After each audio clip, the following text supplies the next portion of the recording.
Allez, on y va sur cette épreuve de thermodynamique réfrigérateur domestique, donc épreuve de la banque PT 2019.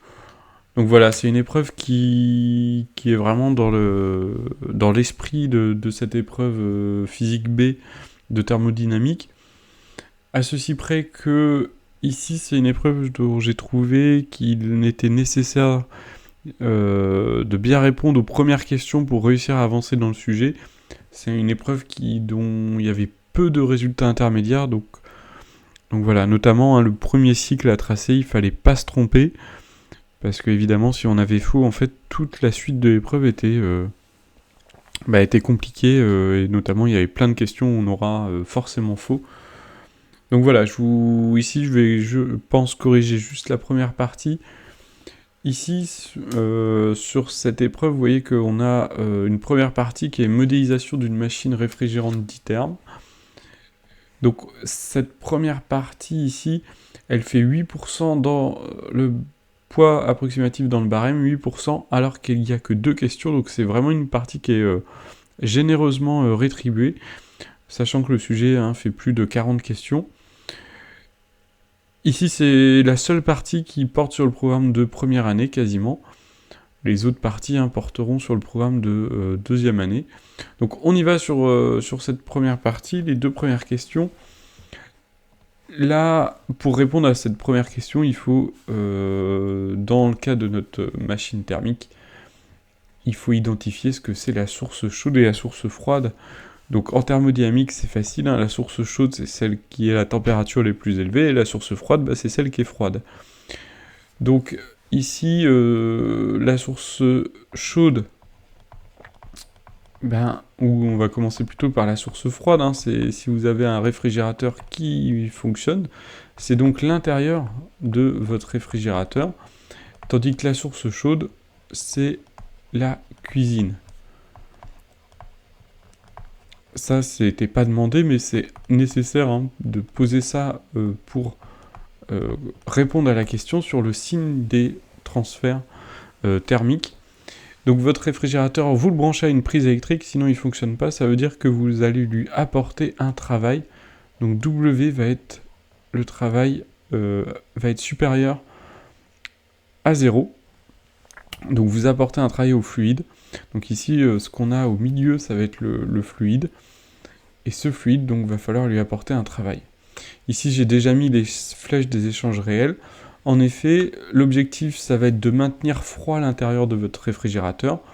Donc la source froide, vous voulez la maintenir à une température de 5 degrés Celsius en général. Ça veut dire que vous devez avoir un transfert thermique de la source froide vers le fluide. A l'inverse, vous allez avoir un transfert thermique de la source chaude, du fluide vers la source chaude. Si vous avez déjà posé votre main derrière un réfrigérateur ou sur les parois, vous sentez que ça chauffe. Donc, en appliquant tout de suite la convention du banquier, on va avoir que QF, il est donc dirigé de la source froide vers le fluide. Il est donc dirigé vers le fluide, donc QF est supérieur à 0.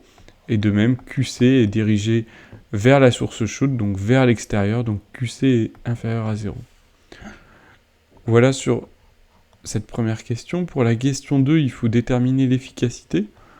Alors l'efficacité, sa définition, c'est le travail utile sur le travail utile sur le travail qui est coûteux.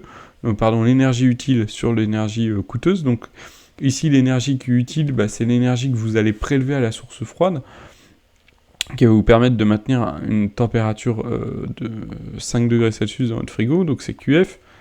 Tandis que l'énergie coûteuse, c'est le travail échangé avec l'extérieur. Il faut brancher ce frigo, c'est ça qui est coûteux, donc c'est W. Ici, souvent, on se pose toujours la question au niveau des signes. Là, pas de problème, QF est positif, W est positif. Voilà, et donc ici, il faut montrer qu'elle est majorée par une efficacité maximale dont on établira les expressions. Les ingrédients qui doivent apparaître, je vous rappelle, c'est un poids de 8% dans le barème uniquement pour 2 questions. Il faut exprimer delta U sur un cycle. Vous savez que delta U sur un cycle, ça sera nul. Et c'est quoi delta U? C'est tout simplement le travail plus le transfert thermique de la source froide et le transfert thermique de la source chaude. De la même manière, delta S sur un cycle est nul, et delta S, c'est l'entropie échangée. Alors l'entropie échangée, il y a deux contributions. Il y a la contribution de la source froide, et la contribution ici de la source chaude. Et il y a évidemment l'entropie qui est créée, voilà, sur ce second principe, et cette entropie créée peut être supérieure ou égale à 0. D'un point de vue de vos copies, j'ai mis les 6 points uniquement si à la fin, donc là il faut continuer la démonstration, hein, je vous laisse regarder le corriger, uniquement à la fin, vous avez les 6 points si je vois apparaître une inégalité. Sinon, sinon il n'y a pas tous les points, hein, c'est ce que vraiment demande le sujet. Donc voilà, ici l'inégalité, hein, vous devez montrer que EF va être forcément inférieur ou égal à la température de la source froide sur la différence de température entre source chaude et source froide. Et ça, c'est l'efficacité ici, ça c'est l'efficacité maximale qui est atteinte dans le cas d'un cycle réversible, donc pour laquelle l'entropie créée va être nulle. A noter que s'il y a une application numérique, j'aime bien le préciser, ici, il ne faut surtout pas laisser les températures en degrés Celsius, notamment la température de la source froide qui est seule au numérateur. Donc comme il n'y a pas de différence, il faut absolument la mettre en Kelvin, sinon vous aurez des applications numériques fausses. On continue sur cette épreuve. Ici, il fallait, question 3, il fallait annoter la figure 1, elle est ici, en plaçant les différents points correspondant aux états 1, 2, 3 et 4. Il fallait positionner la source chaude et la source froide et indiquer le sens des transferts thermiques. Donc voilà, c'est une question, hein, qui permet, une question un peu clé, qui permet d'amorcer la suite du sujet. Donc là aussi, il faut prendre un peu son temps et faut pas la louper. Alors je reviens peut-être, on va mieux le voir ici. Donc voilà, ici j'ai les étapes 4.1. 4.1, on me dit que c'est une évaporation. Donc, à 0, puis surchauffe isobar à 10 degrés Celsius, très bien. De l'état 1 à l'état 2, j'ai une compression. Donc, rien qu'en lisant le texte, je sais déjà, ça y est, c'est bon. L'état 4 à 1, j'ai une évaporation, donc c'est forcément dans l'évaporateur. Et ensuite, j'ai une compression. Donc là, ça me donne tout de suite le sens de parcours du cycle. 4.1, c'est l'évaporateur. 1.2, c'est la compression, donc dans le compresseur. 3, j'ai un refroidissement, ça correspond bien à un condenseur. Et 3.4, j'ai une détente isenthalpique. Voilà sur ces 4 états. On vérifie bien ce qu'on connaît, à savoir que ici on voit que on va avoir a priori, vu les états, un cycle qui va être parcouru dans le sens horaire, donc c'est bien un cycle récepteur, ce qui confirme que le travail doit être forcément positif sur ce cycle. Pourquoi je dis qu'il va être parcouru dans le sens horaire? Parce que ici, normalement, cet ordre 1, 2, 3, 4, ici, dans le sens horaire, vous allez le retrouver sur les différents cycles. Donc sur les différents diagrammes, vous allez respecter cet ordre. Et donc il nous reste, on a fini, il nous reste à identifier la source chaude et la source froide. Pas de grosses difficultés, hein. Vous avez une évaporation. S'il y a une évaporation, c'est que le fluide, il passe de liquide à gaz. Ça veut dire que là, vous allez lui apporter de l'énergie. A l'inverse, une condensation, vous allez plutôt passer de gaz à liquide, et donc ça se fait en libérant de l'énergie. Voilà, j'ai déjà mis les flèches de transfert thermique. Et on revient sur la question, la première question. Le transfert thermique qui va de l'extérieur vers le fluide, il se fait en fait avec l'extérieur et il se fait avec la source froide. Donc là vous avez source froide et là source chaude.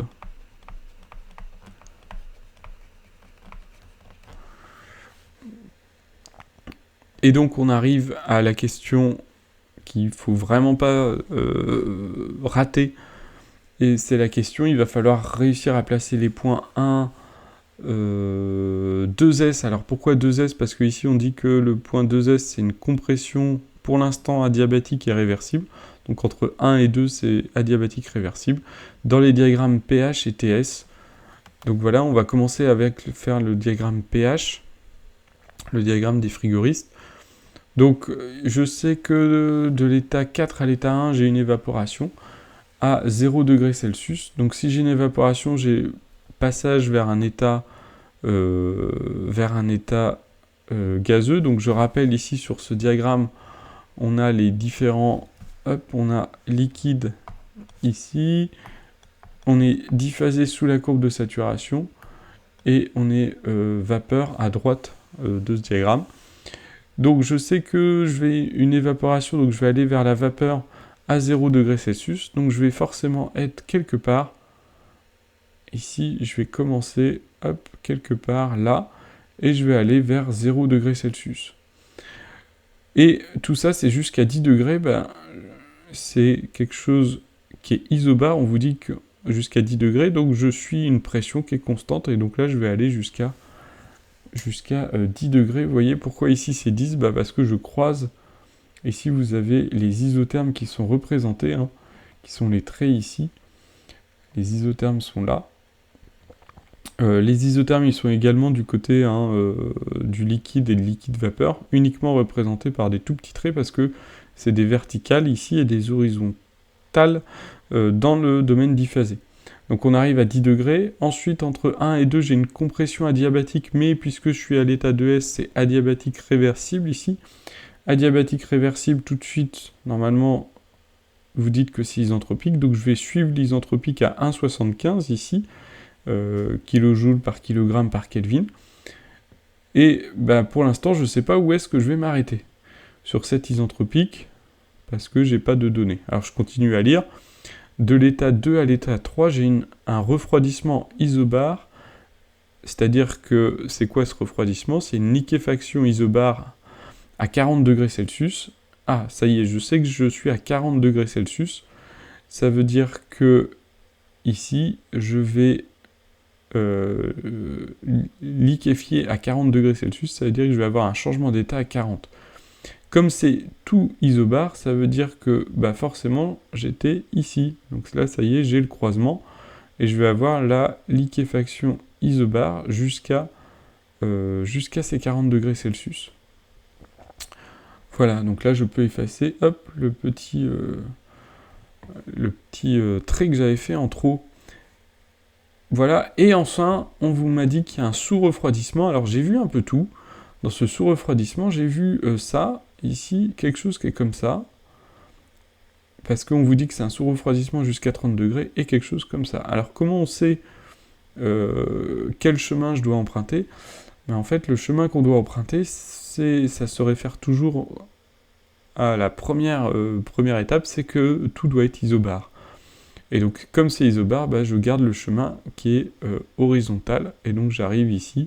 Alors, je peux le mettre dans la même couleur. Voilà, on va avoir... Oups, c'est pas cette couleur-là. On va avoir quelque chose qui va être donc jusqu'à 30. Donc ici, je vais suivre l'horizontale. Et enfin, c'est une détente entre 3 et 4, c'est une détente isenthalpique, isenthalpie, enthalpie constant. Et voilà, ça y est, je sais où est-ce que ma courbe va démarrer. Donc elle va démarrer ici. Et voilà mon cycle. Il me reste à mettre sur ce cycle les différents points. Donc là, j'ai le point 1, le point 2, le point 3 et le point 4. Voilà, un sens de parcours, on vérifie bien, comme j'ai dit tout à l'heure, qu'on a bien un sens de parcours horaire qui est signe d'une machine réceptrice. Et après, il va uniquement falloir tracer ce cycle sur le diagramme. On vous dit T, température-entropie, qui est l'annexe de B. Alors pour juste le faire, j'ai juste à relever à chaque fois, essayer de relever la température et l'entropie quand c'est possible. On voit que pour l'état 1, je suis à une température de 10 degrés Celsius. Ça, il ne faut pas le noter sur la copie, mais il faut le noter au brouillon. Et je suis à une entropie de, on a dit, 1,75. Et c'est quoi l'unité? C'est noté ici. 1,75, c'est des kilojoules par kilogramme par Kelvin. Je ne mets pas ici l'unité. pour aller un peu plus vite. À l'état 2, c'est là où il y a un petit piège sur cet état 2. Pour relever la température, on fait attention. On aurait envie de relever peut-être un peu vite le 40 degrés Celsius qu'on voit apparaître juste à côté ici, mais non, cet état 2, il est sur l'isotherme qui est au-dessus. Vous voyez, cette isotherme, j'ai essayé de la tracer en rouge, et donc l'isotherme, elle est là, ici, hop, etc. Après, elle descend.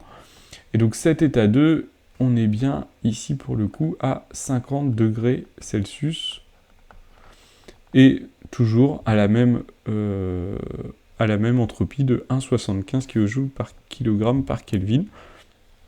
À l'état 3, j'ai du mal, je peux pas relever l'entropie parce qu'elle est confondue en fait avec la courbe de saturation. Donc ce qui va se passer, c'est que je vais relever la température. Je suis toujours à une température de cet état 3 de 30 degrés Celsius. Et je relève, comme ça je vais pouvoir m'en sortir, je vais relever l'enthalpie. On voit qu'on est à 240 sur cette enthalpie. Et voilà, sur l'état 4, je suis à la même enthalpie, 240, mais à une température de 0 degrés Celsius et 240 pour l'enthalpie kJ par kilogramme. Et voilà, j'ai après maintenant uniquement à replacer ces points sur ce diagramme. Donc le point 1, on a dit qu'on était à une température, ce point 1 de 10 degrés Celsius, attendez, je le reprends, que je dise pas de bêtises, oui, 10 degrés Celsius et 1,75. Alors là, vous voyez qu'il y a un changement, ici maintenant, on est en joules et non plus en kilojoules, mais ça pose pas de problème, on va être donc ici au milieu, et à une température de 10 degrés Celsius, donc là, il faut que je trouve la température de 10 degrés Celsius, elle est là, et le point 1, il va se situer à l'extérieur de la courbe de saturation, et il va se situer, hop, je le fais en rouge, il va se situer ici. Ensuite, le point 2, il va être à la verticale, puisque c'est adiabatique réversible pour le point 2S, à la verticale, et on a dit, on va être à la verticale jusqu'à une température de 50. Donc ici, je vais être à la verticale jusqu'à la température de 50. Donc ça, c'est le point 2S ici, le point 1, 2S. Ensuite, le point 3, on a une liquéfaction. Et on va avoir, qu'est-ce que j'ai noté au point 3? Je reprends. On a 30 degrés Celsius et une enthalpie de 240 kJ par kilogramme. Donc on y va sur ce point 2S. Après, je vais mettre le point 3. 30 degrés Celsius, on va être ici. Et 240, vous voyez qu'on est bien là. On est bien au croisement, le 240 est ici. Ça, je sais que c'est H, c'est marqué ici. H est l'unité est donnée, vérifiez bien les unités, est donnée directement ici dans la légende. Donc là, j'ai le point 3. Et le point 4, on a dit que c'était également à 240, mais à une température de 0. Donc ici, je suis l'isenthalpe. Et là, j'ai mon point 4. Maintenant, comment je trace ce cycle? Attention, ici, mais j'ai pas vu cette erreur, donc ça, c'est plutôt bien. Je vous rappelle, un changement d'état, c'est isotherme, isobar. Ça veut dire que sous la courbe de saturation, c'est forcément des droites horizontales. Donc ici, entre 1 et 2, ça pose pas de problème. C'est vertical, donc je vais le faire avec ça.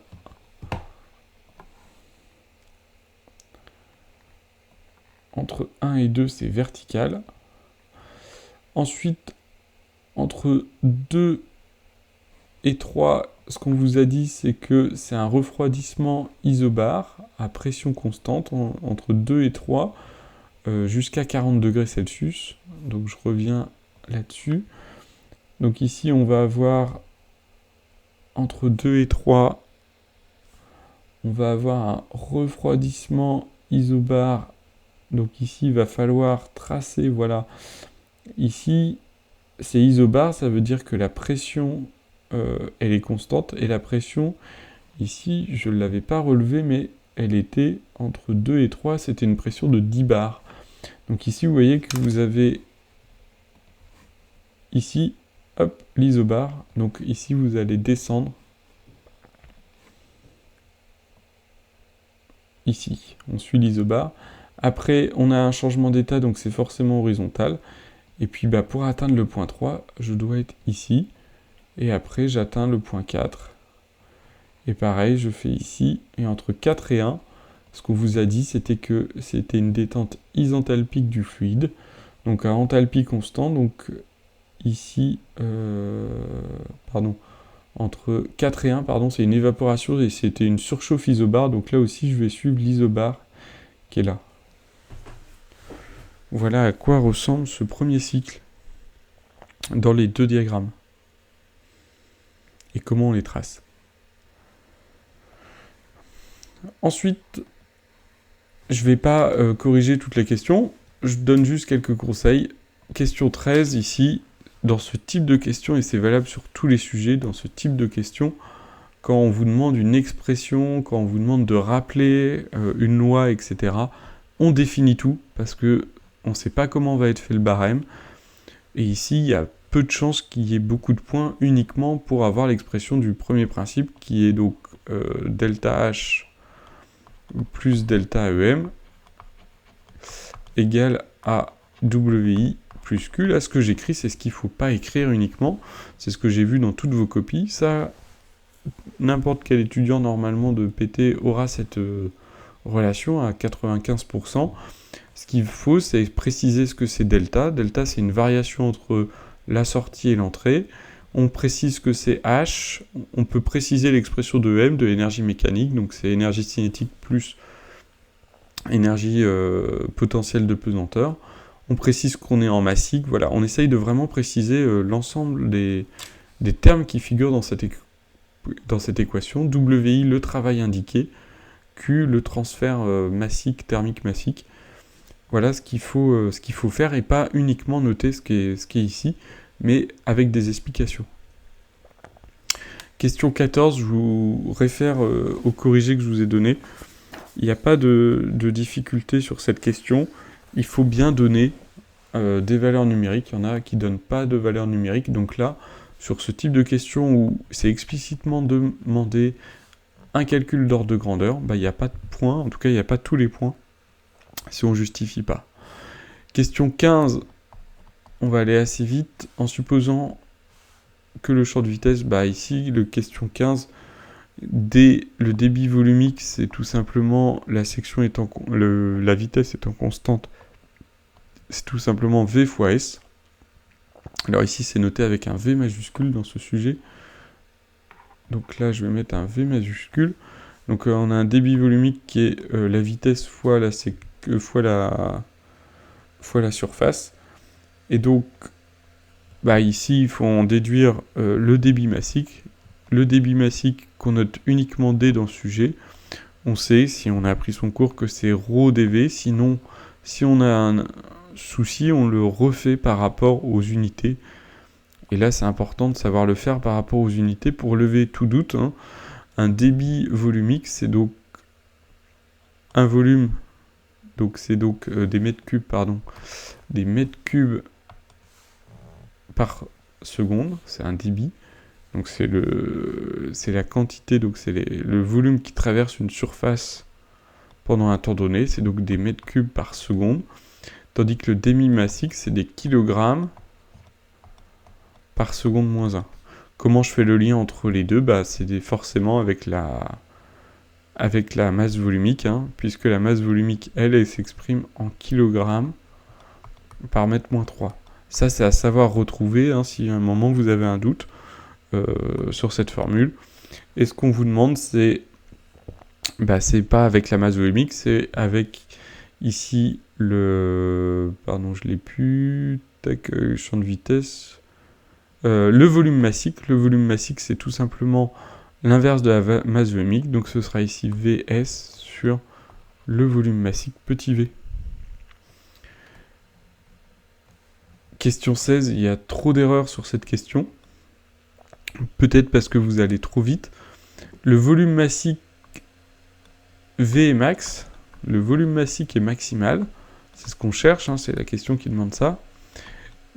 Comme V c'est 1 sur la masse volumique, 1 sur ρ, quand la masse volumique est minimale, hein. Ρ est minimale. Et donc, quand est-ce qu'elle est, cette masse volumique minimale? Tout simplement, pour un gaz, hein, c'est pour un gaz. Donc, ça veut dire que il y a une masse volumique pour un gaz qui est minimale, donc un volume massique qui est maximal. Et donc, on arrive à dire que c'est finalement au point 1. Si on regarde le diagramme, je peux remontrer le diagramme. Ici, par exemple ici, hein, on arrive au point 1. Alors il y a un petit doute entre le point 1 et le point 2, mais comme le point 1 il est à une plus faible pression que le point 2, on en déduit donc que c'est bien au point 1 que V devra être minimal. Voilà, attention à ne pas aller trop vite sur cette question, trop d'erreurs ici. Question 17, il n'y a pas d'erreur, ce que j'ai vu, hein, c'est que là c'est juste une application numérique, donc si on a cette formule-là, elle est assez simple cette application numérique, si ce n'est que faut convertir des centimètres carrés en mètres carrés. Voilà, quelques-uns sont tombés dans le piège, c'est dommage. Ici, là aussi, il faut justifier, on va attendre un calcul d'ordre de grandeur. C'est vraiment l'équivalent de la question 14. Hein. Ici, l'énergie cinétique massique du fluide au cours du cycle. Voilà, là aussi, vous avez dans le corrigé, vous calculez. Ce que j'ai vu dans cette question 18, le problème c'est souvent vous ne savez pas les unités et on est bien forcément en massique, on est bien en premier principe industriel en système ouvert, donc c'est que des grandeurs qui vont être massiques. Oui, à noter qu'il y en a quelques-uns qui lisent pas la question jusqu'au bout, qui m'ont rappelé dans la question 13 le premier principe de la thermodynamique, mais pas pour un système ouvert. Dès que vous voyez système ouvert, ça veut dire premier principe industriel, donc c'est cette formulation-là. Voilà sur cette première partie. Et après, l'épreuve continue. Il faut placer un point 2. Cette fois, la compression elle est plus isentropique. Et donc, elle n'est pas réversible. Donc, il y a un rendement isentropique qui vous est rappelé. Il faut placer le point 2. Et donc ça, si vous avez normalement réussi à placer le point 2S, le point 2, ça va bien. Alors, il faut se souvenir que forcément, comme vous allez plus être idéal, si je reprends les deux diagrammes, donc ça veut dire que la compression c'est entre l'état 1 et l'état 2, elle est plus isentropique, donc vous allez plus suivre l'entropie constante. La question c'est, est-ce que le point, d'ailleurs c'est 2S ici, je peux corriger, ici c'est le point 2S, parce que c'était pour le cas idéal. Le point 2, il va forcément être à la droite du point 2S, parce que forcément l'entropie va augmenter. Donc vous voyez ici, je suis à 1,75, il va forcément être à droite. Le calcul de la question 9 vous permet de le mettre sans difficulté.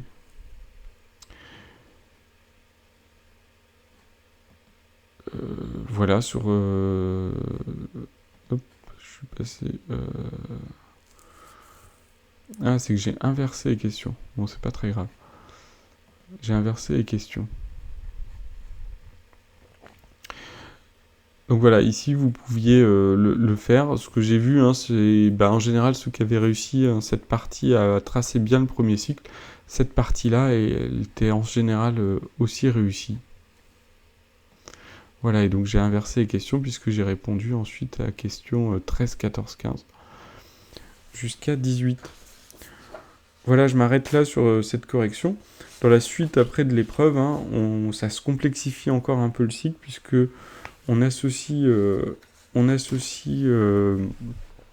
au réfrigérateur un congélateur, et dont on va chercher ici ensuite à faire cette association. Donc là, je vous laisse regarder sur cette partie C, un peu plus délicate à traiter. Il y en a qui s'en sont bien sortis, mais voilà, il faut réussir à placer les points. Il y en a qui s'en sont bien sortis, même sans trop justifier, le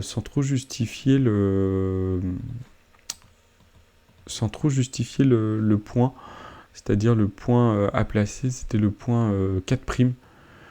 Donc ici, il fallait bien réussir à justifier un petit calcul était attendu pour justifier sa position. Il y en a qui ont réussi à le faire. Et enfin, après cette fois, dans la dernière partie du sujet, on va utiliser le réfrigérateur. Ici, il y en a quelques-uns qui se sont... il n'y en a pas beaucoup qui ont fait cette partie. C'était clairement pas la partie la plus difficile. Cette fois, elle était faisable si on n'avait pas fait le cycle. Donc c'était pas mal pour ceux qui n'étaient pas sûrs de leur cycle, d'essayer de faire une partie qu'ils n'utilisaient pas. Et donc cette partie, il fallait... Vous voyez, vous avez modélisé par... une puissance thermique, il fallait trouver le signe de Lambda, ça pose pas en général de problème. Établir l'équation différentielle, ce que j'ai vu c'est qu'il y en a qui ont essayé de faire l'équation de la chaleur. Ici il n'y a pas d'équation de la chaleur, on va pas regarder la propagation, l'évolution de la température dans l'espace, ce qui nous intéresse juste c'est l'évolution de la température dans le temps. Donc il n'y avait pas d'équation de la chaleur, mais uniquement un premier principe à appliquer pour cette question 29. Et on a quasiment terminé cette épreuve, puisque après c'était exploiter toute cette partie qui était un peu longue. Et à la fin, en fait, vous aviez une partie qui était sur les documents. Donc là, 4 questions qui, pareil, comptent pas mal dans le barème, puisque c'est 16% du barème. Donc voilà, il y avait des choses à dire, il fallait servir des documents. Ceux qui ont traité cette partie, en général, ont gagné des points, pas forcément tous les points. Mais on réussit la majorité du temps. Voilà, fin de cette vidéo.